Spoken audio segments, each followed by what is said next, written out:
bisa ditembus oleh Ya'juj dan Ma'juj. Ya'juj dan Ma'juj itu kalau keluar, habis kita semua. Sampai Ya'juj dan Ma'juj itu keterlaluannya apa? Ini manusia udah nggak bisa kita lawan, ada yang bisa ngelawan sekarang kita serbu yang di atas. Allah mau diserbu betul. Ya'juj Ma'juj. Kalau lewat, ini kayaknya ya sudah lewat. Kenapa? Ini nggak ngomong sih dari begitu. Diminum sama mereka.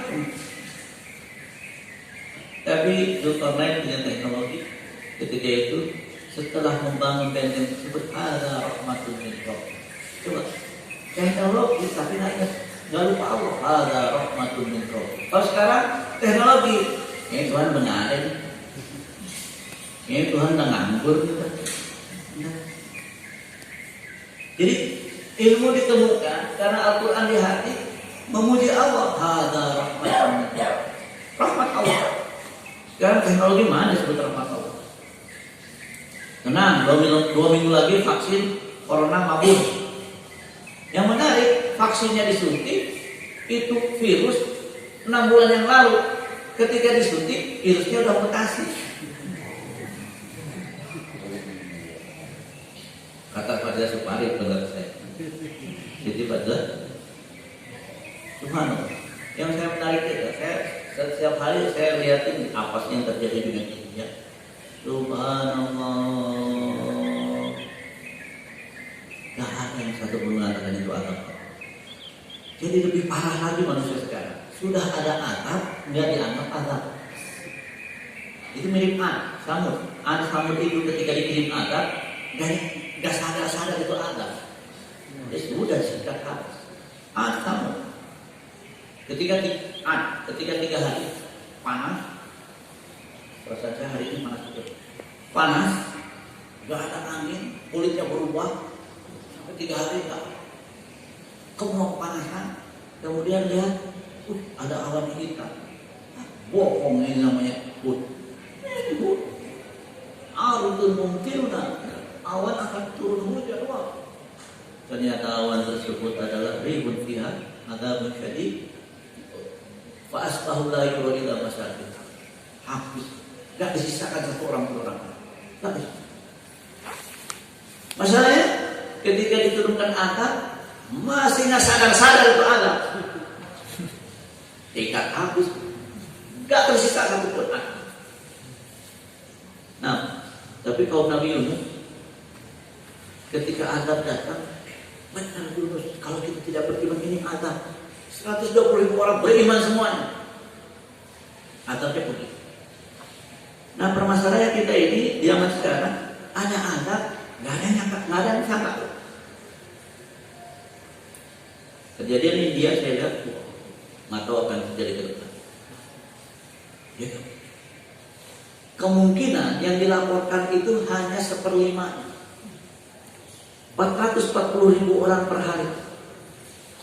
440.000 orang. Kalau kali 5, bentar lagi habis tuh orang India. Nggak ada lagi kelebihan. Ada yang ngomong. Makanya di sini kita bertanya sejauh mana sih kita beriman dengan Allah. Ini ada atau bukan? Tidak. Dalam hadis kan disebutkan yang namanya wafat bagi yang beriman rahmat, yang bagi yang tidak beriman apa? Hadis. Makanya saudara kita meninggal karena COVID, mereka meninggal karena COVID ada. Kenapa? Beda. Seorang mukmin ketimpa bangunan syahid, seorang kafir ketimpa bangunan ada. Di Indonesia, ya mau mukmin mau kafir terserah, semua masuk surga. Kenapa? Saya bilang kalau semua masuk surga dengan agama apapun semua masuk surga. Ini setan protes. Terus saya kerjanya apa? Ngawur dong setan. Teman saya siapa nanti? Masa neraka segitu luas setan doang? Jadi terima bonus dalam hal ini. Makanya sekarang permasalahannya inna hadaina sabila imma syakir wa imma kafur. Ini jalan. Mau apa tidak? Kalau mau, innal abrara yasrubuna min kasida dan jazaa kafur. Kalau nggak mau, inna akadna lil kafirin salasila wa aghlala wa sa'ir. Terserah mau yang mana. Jadi Allah tidak mendolimi siapa. Protes dulu kenapa begini? Keputusannya main-main ke neraka. Jadi yang ke neraka itu memang yang pengen. Yang ke surga memang yang pengen. Jadi kalau ada orang tak puasa tengah hari Ramadan apa? Sedang bercita-cita ingin ke neraka. Ya memang begitu. Jadi kita ini seharusnya mensikapi kehidupan dengan apa yang ada dalam Al-Quran, bukan dengan yang lain. Nah, kami sudah beriman, puasa sholat kami beriman. Mohon maaf, Al-Quran diimani harus total. Gak boleh setengah-setengah. Harus total, gak boleh setengah. Makanya Yahudi Allah laknat. Kenapa? Mengamalkan Taurat yang suka diamalkan, yang enggak. Makanya yang suka disebutkan, yang enggak suka disembunyiin sama dia. Pertanyaannya, apa tuh minun Nabi Balil kita batak turun bangkit? Kalian beriman pada Taurat setengah-setengah? Allah laknat. Sekarang kalau kita melakukan hal yang sama, kira-kira dilaknatnya? Ya sama juga.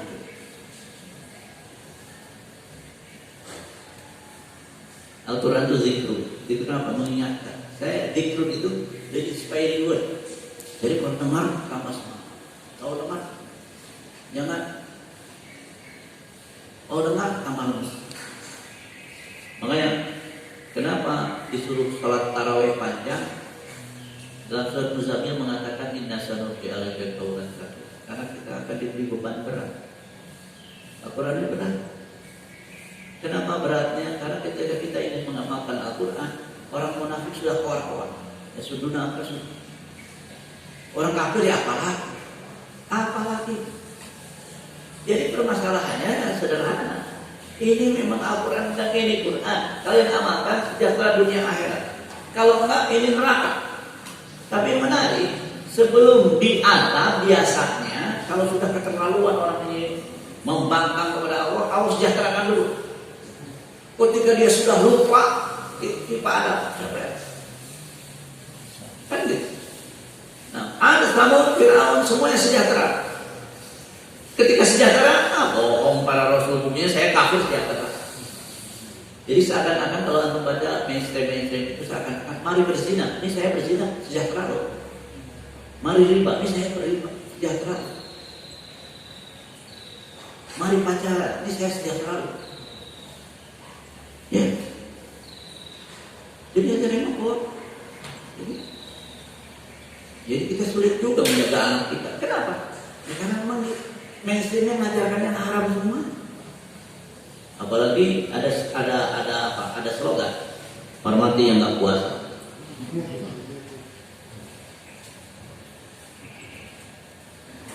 Nih, apa tuh minum labil tadi? Apakah kamu beriman kepada sebagian Alkitab? Puasa, sholat, zakat, katakan Al-Quran. Puasa, sholat, zakat kita tahu. Apalagi haji gede duitnya. Tapi haji, undang-undang zakat ada. Yang menarik undang-undang zakat, sebenarnya bukan undang-undang zakat, undang-undang pengelolaan zakat. Kenapa? Zakat wajib, tapi nggak bayar zakat nggak apa-apa. Ya bukan wajib namanya. Zakat pajak wajib nggak? Kalau nggak bayar pajak, ada nggak orang di penjara gara-gara nggak bayar zakat? Berarti zakat nggak wajib kok. Ada yang lagi menarik. Enak dia nggak beriman, udah nggak beriman, nggak bayar zakat. Kita beriman bayar zakat. Dalam sistem Islam yang nggak beriman itu bayar 20%. Jizya.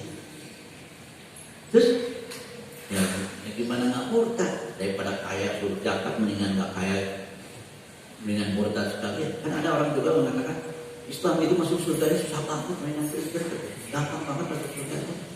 Saya bilang, kalau mau boros jangan keterlaluan. Apa tuh minun Nabi Ba'dil kita bertakfurun Nabi Muhammad jaza umma yaf'alu dzalika minhu ila khizyun fil hayatid dunya wa yaumil qiyamati yurduna ila asyadil adzab. Dunia sengsara, akhirat sengsara. Maka jangan pernah menyangka ketika kekayaan yang tangan orang kafir adalah kebahagiaan bagi mereka. Puyeng mereka. Puyeng juga. Coba lihat dalam surat apa namanya? Innal insana khuliqa halu'a. Idza massahu syarru jazua Kalau nggak dapat susah. Nah, kalau nggak punya puyeng. Selalu hayru manual. Kalau punya puyeng juga. Kan bingung. Nggak punya puyeng, terus nggak mau ngapain deh. Illa musolli. Kecuali yang kembali pelaksanaan Quran tidak boleh sebagian, harus seluruh. Ini yang menjadi berat. Ini yang menjadi berat. Kenapa nggak boleh setengah-setengah? Kan contoh real di Indonesia. Wakaf dia. Allah haramkan riba enggak? Kalau riba haram. Nah kan haram yang haram. Haram riba enggak? Kalau riba haram. Buktinya akhirnya apa? Dibuat bank syariah. Saya bilang yang benar apa? Tutup bank haram. Kalau tutup bank haram sisanya bank syariah. Maka dari sejak berdirinya bank muamalah sampai sekarang cuma 5%, nggak kemana-mana. Penduduknya berapa persen yang muslim? 80. Kalau malam kayaknya udah kurang lagi 75 kita. Ya ayyuhalladzina amanu udkhulu fis silmi kafah. Lihat ayat ini. Kalau mau apa? Kalau enggak, ulah tatabi'u khutuwatus syaitan. Apa yang kita pahami? Ya kalau enggak seluruhnya ya langkah setan. Kan ini. Lihat ayat ini. Ya ayyuhalladzina amanu udkhulu fis silmi kafah. Kalau nggak kafah, boleh tetap khutuwatus syaitan. Disangkai mau ke surga, ternyata enggak kan? Ayah hadirin Allah, kita euforia Al-Quran itu. Alhamdulillah, masya Allah, Al-Quran. Kalau lihat begini jadi bingung. Apakah hujatan lana atau hujatan air? Sadar tidak sadar kita selalu berdoa ingin Al-Quran. Ihdinas siratal mustaqim. Kita minta aturan, kita minta Al-Quran. Ihdinas siratal mustaqim. 17 kali dalam sehari kita berdoa. Sadar nggak sadar? Kenapa sadar nggak sadar? Karena kalau ditanya sebutkan doa yang paling banyak dibaca dalam setiap hari, pasti jawabnya Rabbana atina fid dunya hasanah. Padahal dia ketika baca Al-Fatihah lagi doa. Ihdinas siratal mustaqim. Ihdinas siratal mustaqim. Ada dua makna. Ingin jalan yang lurus dan kedua ingin tetap di jalan yang lurus. Maka setelah itu alif lam dan kalau kita gula kalau jalan yang lurus itu Al-Quran. Jadi kehidupan ini menurut Al-Quran bagaimana? Ikut. Menurut Al-Quran seperti apa? Ikut. Kalau enggak, ya kita cuma mengaku doang beriman. Iman itu dibukti. Oleh karena itu, kehidupan kita harus diwarnai dengan Al-Quran. Akhlaknya adalah Al-Quran. Pertanyaan sahabat Sayyidah Aisyah, bagaimana akhlak Rasulullah? Sayyidah menjawab, kana khuluquhul Qur'an. Berarti tingkah lakunya itu sesuai Al-Quran. Apa yang jelas Al-Quran ada penjelasannya itu sunnah. Maka warnai kehidupan ini dengan Quran dan sunnah. Terus, kalau gitu mari kita review ulang. Bagaimana kita paling tidak hati kita membenci situasi yang tidak sesuai dengan Al-Quran. Paling tidak dengan rasa benci itu kita ingin merubahnya, kita ingin berubah. Saya mengamalkan ilustrasi. Kalau ada jalan rusak, kita kira senang nggak kita buat jalan rusak? Pengen dirubah nggak? Kalau begitu benci dulu yang nggak benar. Yang tidak sesuai dengan Al-Quran benci dulu. Nah, jadi kalau lihat BCA benci. Ya, jangan sampai riba, ya kita beriman, lihat riba senang juga. Nah, banyak hak. Saya lihat, mohon maaf, di Indonesia zina itu namanya apa? Saya lihat zina di Indonesia namanya, buktinya artis yang zina itu diekspos, hamil di luar nikah, bangga. Akhirnya diajar. Jadi yang namanya setan itu bukan ngambil mik. Ayo kita berzina, nanti kita sama-sama ke neraka. Ayo, nggak ada. Yang ada apa? Yang kayak begitu. Nggak salah. Nah, pacaran itu haram. Tapi kita diajarkan oleh tokoh-tokoh yang pacaran. Anak presiden pacarannya diekspos. Akhirnya, kita gimana sih?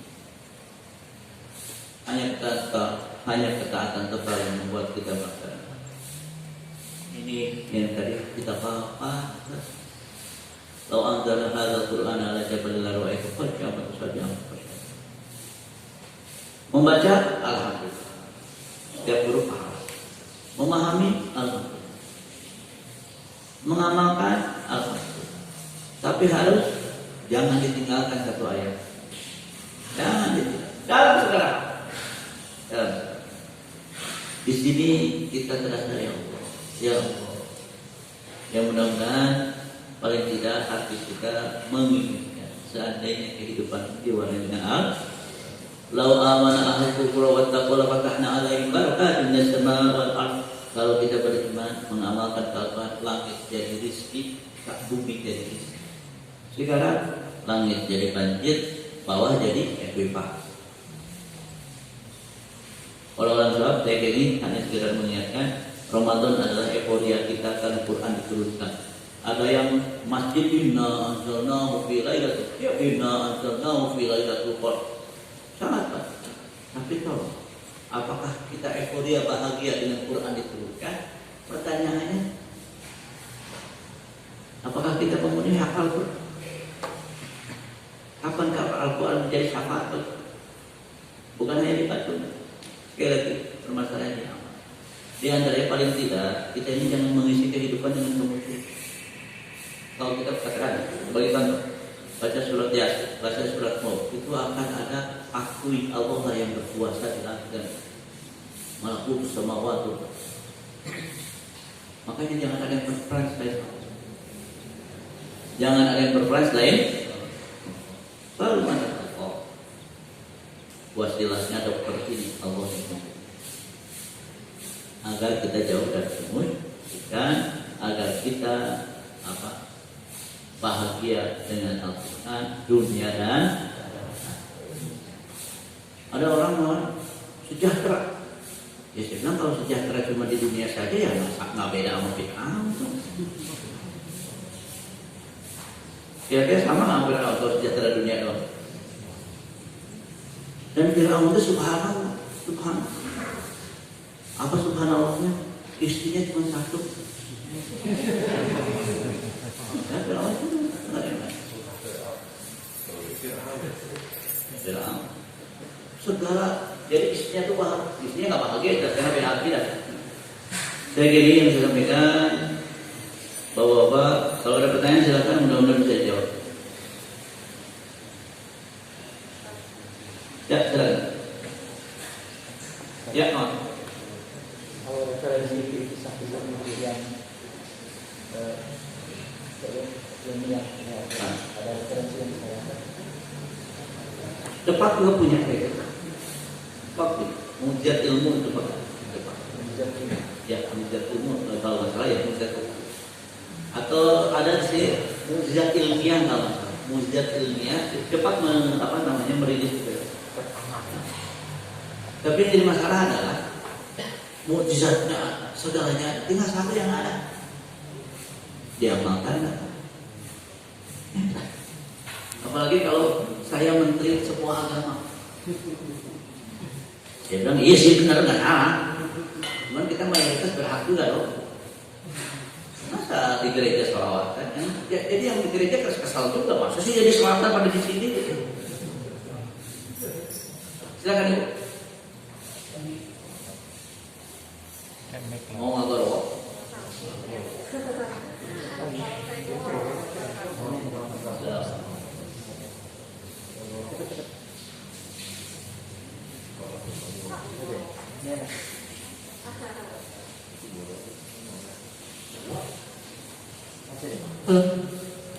Assalamualaikum warahmatullahi wabarakatuh. Pak Ustaz, yang ingin saya tanyakan tadi masalah pembahasan Al-Quran. Yang saya tahu, kita kadang lebih takut dengan perintah negara daripada Al-Quran. Karena salah-salah ucap, salah-salah aturan, hukumannya lain Pak Ustaz.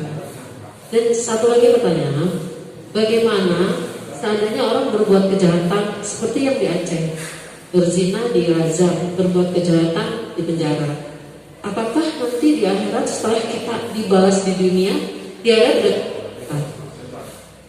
sifat manusia tuh kadang istilah bahasa Sunda delayan, tidak kapok dan hukum lagi dihukum lagi. Apakah nanti kita sudah tidak ada hukuman perbuat selama di dunia? Itu aja. Assalamualaikum. Jazakallah. Pertama, ya kan fenomena yang namanya puasa kan melatih takut Allah. Mau siapa yang tahu kalau kita minum, nggak yang tahu. Di lampu kita aja nggak yang tahu. Saya jangan makan gorengan ini tahu kan dalamnya. Memang itu adalah ini. Khasyatullah itu yu'minuna bil ghaib itu dalam keadaan orang ada apa di antara makna-maknanya yu'minuna billahi ghaib dalam keadaan al-ghaib itu adalah tidak ada orang apa-apa, kita tetap takut. Makanya yang namanya hati itu harus dibentuk takut dosa. Kenapa? Kalau takut dosa, nggak ada orang tetap dilakukan. Jadi kita nggak melakukan dosa itu karena nggak ada kesempatan. Kalau kita tidak melakukan dosa dan ada kesempatan itu pahala. Kalau kita tidak melakukan dosa karena nggak ada kesempatan, nggak ada pahalanya. Ada orang bilang, enak roti, ya iya dia enak roti, cuma megang saku tiap hari. Kapan roti yang mau dilakukan? Ada orang bilang, enak pacaran, ya iya nggak ada yang mau dia. Jadi ketika memang ujian itu ketika ada kesempatan, siapa yang menjaga itulah takut Allah dalam keadaan Allah. Dalam keadaan, nah,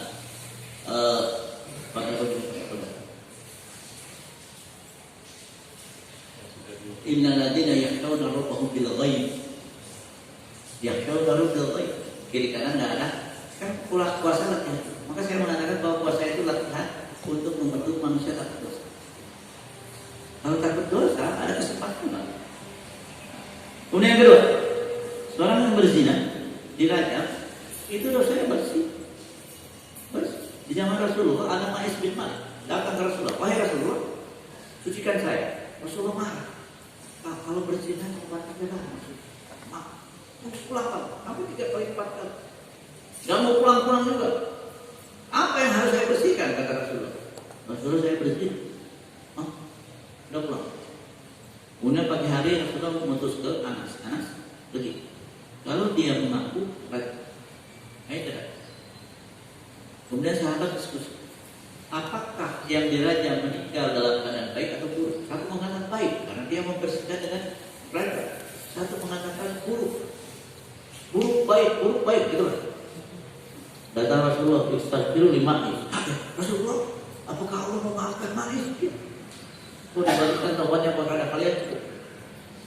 Dibersihkan. Imrah Ghamidiyah juga sama. Ketika Khalid merajam, balik darahnya ke situ. Kemudian kata Khalid, kamu ini sudah berzina, darahnya balik. Kata Rasul dia ini apa? Kalau dibalikkan kepada 70 ahlul maksud yang pangkala ke jalan al-maksud itu akan cukup. Jadi mana bersih? Subhanallah, sakit di dunia menghilangkan sakit di alam kubur. Makanya kalau yang beriman sakit itu sedang dikurangi atau alam kubur sedang dikurangi.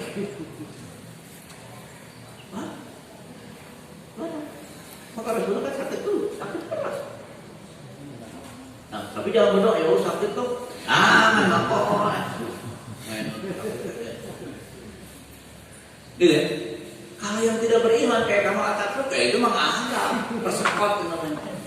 DP ada. Jadi subhanallah, kejadian kamu Atatürk semua tahu, tapi nggak ada yang mengatakan itu azab Allah. Kalau udah cerita, saya udah lama cerita sama Atatürk kan dulu ada teman-teman dari Turki bercerita. Bagaimana Allah menghadap orang-orang sekuler. Nomor progonya yang menghafal Quran untuk menghancurkan Islam. Bagaimana sekarang mau? Dan beberapa tokoh sekuler Indonesia meninggal dalam keadaan seperti terbakar. Dan nggak ada yang cerita. Ya kalau dari dulu namanya Abu Lahab itu kan mati dalam keadaan mengerikan. Jadi cerita kamu apa sama dengan cerita Abu Lahab. Abu Lahab mati dalam keadaan itu. Abu Lahab kemudian Amir bin Tufail, kemudian juga Walid bin Mughirah Masyumi. Bagaimana? Walid bin Mughirah Masyumi itu orang yang mau menyanjung Quran setinggi langit, tapi nggak beriman. Sanjungannya terhadap Al-Quran sampai sekarang dihafal oleh orang. Pemilik sanjungan nggak beriman. Bagaimana meninggalnya? Duduk sebuah pohon, kena duri, akhirnya gara-gara duri badannya tuh apa? Yang dulu tuh jadi besar, muntah. Kemudian bernanah, kemudian mati gara-gara duri kecil doang yang tuh kakinya. Ya kalau mati langsung enak banget ya, biarin. Jadi memang ya, mereka yang menghinakan Al-Quran seperti itu. Dulu ada Nasr Hamid Abu Zaid ketika dia di Mesir, dia mengatakan Quran karena mau. Akhirnya divonis oleh Mahkamah Mesir Quran, dibawa lari ke Belanda. Subhanallah, datang ke Malang tahun 2000 berapa gitu, datang ke 2010-an, datang ke Malang diusir, ditolak oleh mahasiswa Malang, pulang ke Mesir kena penyakit yang nggak tahu dokter Mesir apa penyakit. Dia nggak ngerti apa yang penyakit. Akhirnya ketika meninggal karena virus Indonesia. Nggak ketahuan. Memang Allah agar mereka seperti itu. Cuman masalahnya siapa yang menjadikannya pelajaran? Seperti virus corona India itu siapa yang menjadikannya pelajaran? Kalau saya nggak setuju. Ini Idul Fitri jangan sampai kayak India. Ya India melakukan kemusyrikan, kita melakukan ketauhidan, beda. Beda nggak dia? Beda. Kita bertauhid, ya pasti bertauhid ya apa?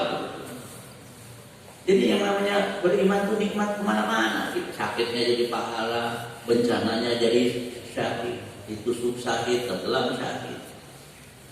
Korban apa namanya kapal selam, yang bingung kapal selam kok nyelam? Kapal selam 12-an nyelam. Itu memang Allah, mereka kalau beriman, kalau munafik ya enggak munafik. Gitu ya? Enggak Pak Ustaz. Berarti kita apabila tidak mengikuti aturan Al-Quran, hanya mengikuti aturan manusia, kita termasuk golongan munafik atau enggak Mas? Gini, yang jadi masalah adalah tidak ada keinginan untuk mengamalkan, menolak dalam pengamalan. Mohon maaf, saya ingin memberi contoh sedikit. Apakah Presiden Mesir Muhammad Mursi terpilih secara demokrasi? Secara demokrasi. Semua mengaku. Kenapa digulingkan? Karena orang munafik mikir, ini kalau presidennya hafal Quran, nanti kita disuruh hafal Quran juga. Mendingan bermaksiat saja. Di Mesir itu banyak proyek maksiat. Kalau dihentikan ekonomi Mesir terbantu, kalau gulingkan. Caranya gampang. Jenderal Asisi dengan keluarganya pernah ngapalin Quran. Setelah dia jadi kepala militer itu digulingkan. Subhanallah. Jenderal Asisi itu menghafal Quran juga. Jadi dalam hal ini terserah bagaimana analisa politiknya yang jelas dan jelas. Orang munafik itu nggak suka dengan Quran. Kenapa? Nanti saya dipaksa ke surga.